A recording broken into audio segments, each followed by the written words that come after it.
O surto do novo coronavírus, que surgiu em dezembro na China, infectou milhares de pessoas ao redor do mundo. O impacto da doença se refletiu também na atividade econômica, que vem sofrendo perdas significativas.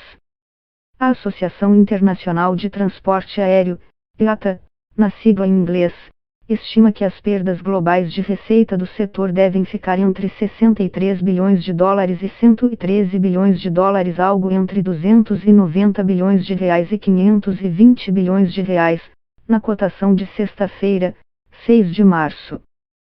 Segundo o ministro da Economia brasileiro, Paulo Guedes, o surto pode reduzir o crescimento do Brasil entre 0,1 ponto percentual, na melhor das hipóteses, e 0,5, na pior. O dólar atingiu R$ 4,65, e ele não descartou a hipótese de que chegue a R$ 5. É um câmbio que flutua. Se eu fizer muita besteira, ele pode ir para esse nível, de R$ 5. Se eu fizer muita coisa certa, pode descer, disse em evento realizado na Federação das Indústrias do Estado de São Paulo, Fiesp. Com as reformas, mais rápido são retomados os investimentos, e o dólar acalma. Além do impacto na economia local, há também os efeitos nas exportações. Importante comprador de commodities brasileiras, a China sofreu forte impacto econômico do surto, com cidades sob quarentena e empresas fechadas. Isso é medido a partir da análise de variações no produto interno bruto, ou nos valores de serviços e bens produzidos, em geral no período de um trimestre ou de um ano. Em razão do surto de coronavírus, a economia global pode crescer na taxa mais baixa desde 2009, segundo a Organização para a Cooperação e Desenvolvimento Econômico, OCDE, conhecida como Clube dos Países Ricos.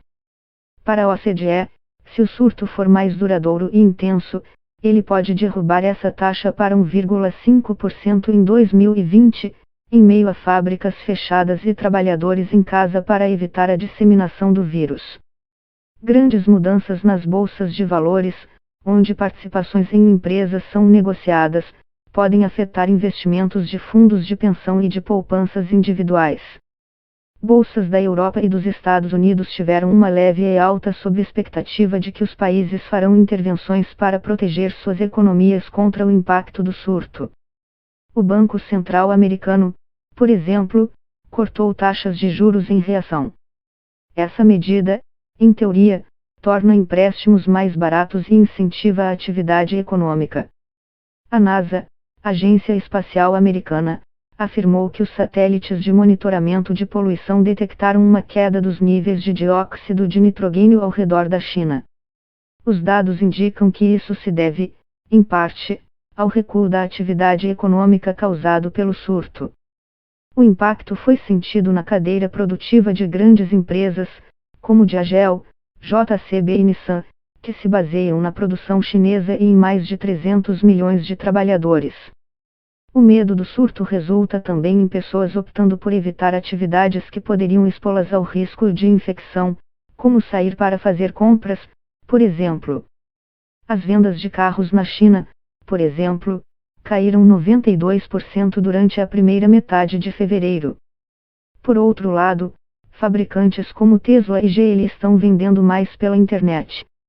Entregas de telefones celulares também devem sofrer um grande recuo no primeiro semestre de 2020. O setor estima, por outro lado, que a recuperação seria rápida. O governo britânico, por exemplo, recomendou que ninguém viaje para a província chinesa de Hubei, onde o vírus surgiu em dezembro. Há também recomendações a quem viaja para a Itália, país com mais casos da doença na Europa.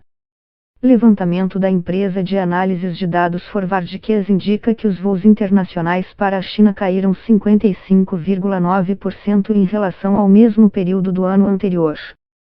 Especialistas do setor turístico do Reino Unido também falam do impacto dos turistas chineses que deixaram de viajar. Mais de 400 mil visitam o país todos os anos, além de gastarem 3 vezes mais que a média, cerca de R$ 10.000 cada. O preço do ouro, tradicionalmente considerado um porto mais seguro em tempos de incerteza, também subiu. Em fevereiro, a cotação atingiu o maior valor em 7 anos, o S cifrão, 35 a onça Troy, cerca de 30 gramas.